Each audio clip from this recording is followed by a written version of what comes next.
ଅଗ୍ନିପିଣ୍ଡୁଳା ଅଗ୍ନିପିଣ୍ଡୁଳା ଅଗ୍ନିପିଣ୍ଡୁଳା ଆଜି ଦିନରେ ଯେଉଁଭଳି ଭାବେ ଆକାଶ ମାର୍ଗରୁ ନିଆଁ ବର୍ଷା ହେଉଛି ବା ଅଗ୍ନିପିଣ୍ଡୁଳା ଖସୁଛି ଏନେଇ ସାଧାରଣ ଲୋକେ ଅନୁଭବ କରୁଛନ୍ତି। ତାହା ଆଜି ଦିନରେ ଏସି ବିକ୍ରି ଓ ଫ୍ୟାନ୍ ବିକ୍ରି ଏହାର ଜ୍ୱଳନ୍ତ ଉଦାହରଣ।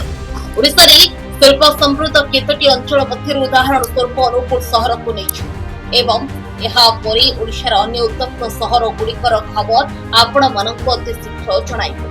ଶିଳ୍ପ ସମୃଦ୍ଧ ଅନୁଗୁଳ ଜିଲ୍ଲାର ପରିବେଶ ଦିନେ କମଳା ଚାଷ ପାଇଁ ପ୍ରସିଦ୍ଧି ଲାଭ କରୁଥିଲା, କିନ୍ତୁ ଏବେ କମଳା ଗଛଟିଏ ଦେଖିବାକୁ ମିଳୁନାହିଁ ଏବଂ ଓଡ଼ିଶାର ମୁଖ୍ୟମନ୍ତ୍ରୀ ସମାଜସେବୀ ଏବଂ ଭାରତୀୟ ସମ୍ବିଧାନ ସଭାର ମେମ୍ବର ଶ୍ରୀଯୁକ୍ତ ନବକୃଷ୍ଣ ଚୌଧୁରୀ ଶ୍ରୀମତୀ ମାଳତୀ ଦେବୀ ଚୌଧୁରୀ ନିଜର ସ୍ଥାୟୀ ବାସସ୍ଥାନ ଅନୁଗୁଳକୁ ବାଛି ନେଇଥିଲେ ଏବଂ ଅନୁଗୁଳର ପରିବେଶ 30/35 ବର୍ଷ ପୂର୍ବରୁ ଅତି ଭଲ ଥିଲା ଏବଂ ଏଠାରେ କମଳା ଚାଷ ଲାଭଦାୟକ ବ୍ୟବସାୟ ମଧ୍ୟ ଥିଲା ଏବଂ ଉନ୍ନତ ମାନର କମଳା ମଧ୍ୟ ଫଳୁଥିଲା।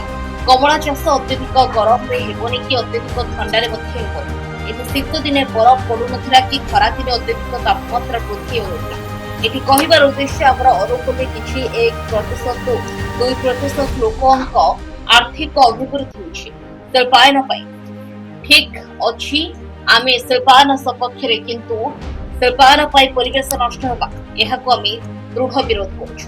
ଆପଣ କହିବେ କିଭଳି ଏହା ସମ୍ଭବ? ଯେଉଁ ଶିଳ୍ପ ସଂସ୍ଥା ଗୁଡ଼ିକ ଯଥା କୋଲ ମାଇନିଂ ହେଉ, ଆଲୁମିନିୟମ ହେଉ, ଷ୍ଟିଲ ପ୍ଲାଣ୍ଟ ହେଉ କିମ୍ବା ପାୱାର ପ୍ଲାଣ୍ଟ ହେଉ, ଯେତିକି ଗଛ କାଟିବେ ସେହି ସ୍ଥାନରୁ 20 ରୁ 30 କିଲୋମିଟର ଡିଷ୍ଟାନ୍ସରେ ଏକ ବର୍ଷ ପୂର୍ବରୁ 10 ଗୁଣା ଗଛ ଲଗାଇବାକୁ ଏବଂ ବର୍ଷେ ପର୍ଯ୍ୟନ୍ତ ତାହାର ଯତ୍ନ ନେଇ କେତେ ଗଛ ବଞ୍ଚିଲା କେତେ ଗଛ ମଲା ତାହାର ହିସାବ ନେଇ ଶିଳ୍ପ ସଂସ୍ଥା ମାନଙ୍କୁ ପରମିଶନ ଦେଲେ ପରିବେଶର ସନ୍ତୁଳନ ରକ୍ଷା ହୋଇପାରିବ ବୋଲି ପରିବେଶବିତମାନେ ମତ ରଖିଛନ୍ତି। ରିପୋର୍ଟ ଓଡ଼ିଶା 19।